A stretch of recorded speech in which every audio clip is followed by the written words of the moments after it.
These three paintings here were the first paintings I did for this show, and everything kind of fell into place after that.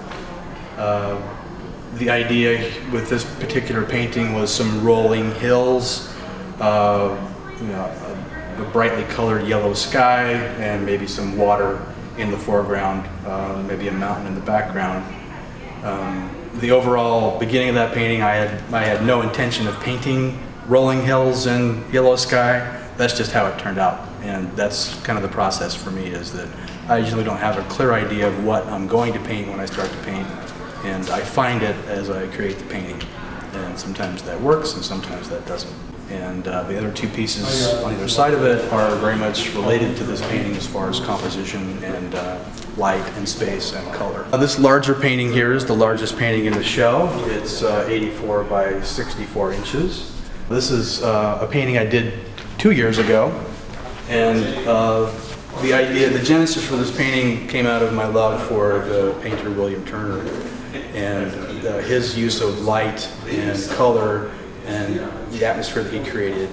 I'm more interested in painting that atmosphere and not necessarily a horizon line or something like that in this painting. So expansive space, expanding forms, warm color, but still with some defining shapes, basic geometrical shapes, really kind of pin the composition together.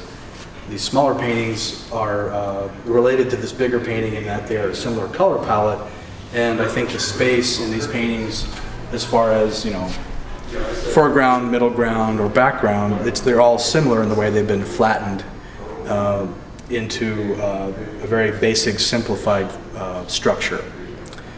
And so I see that the influences include, William de Kooning, Richard Diebenkorn, Turner, the Bay Area painters. I find all that kind of work very interesting. These are a series of 6. These paintings were done at the end of the time I had to work on for this show instead of at the beginning. They're not studies, they're each individual finished paintings. I did not intend them to be grouped in a series of 3s. I just had a bunch of panels ready to paint, and at the beginning of the day or at the end of the day I would work on a panel and then just move on to whatever else I was planning for the rest of the day. So they lived or died in a very short amount of time. Lots of brushwork and simple color, landscapes, and these came out of some studies I did on location in a park in Portland last summer, which I'm not showing those paintings, but these paintings kind of came out of that experience. This painting is called Ethereum, and it is one of the last paintings I worked on for this show as far as the large works. It has a different color palette than the rest of the paintings in the show, and that was a conscious effort on my part to do something, a variation with the color yellow, which I tend to put in everything I paint. So there's a lot of cool yellow in this painting with lots of green, some blue, and some violet. I like the idea that it recedes into space instead of moving forward in space. It's more open. I tend to think of this as maybe like a glacial valley or something like that, but it's very abstracted and very atmospheric. This painting is called Quest, and this painting is in contrast to the other painting we just saw. This is a very hot colored painting, lots of orange and yellow.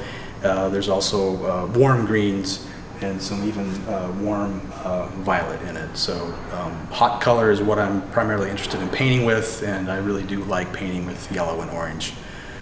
Again, it's an abstracted landscape. There's somewhat of a horizon line in it. There's a foreground and a background, sky, and all that, but I'm not really interested in portraying topography. I'm more interested in defining space with color and form.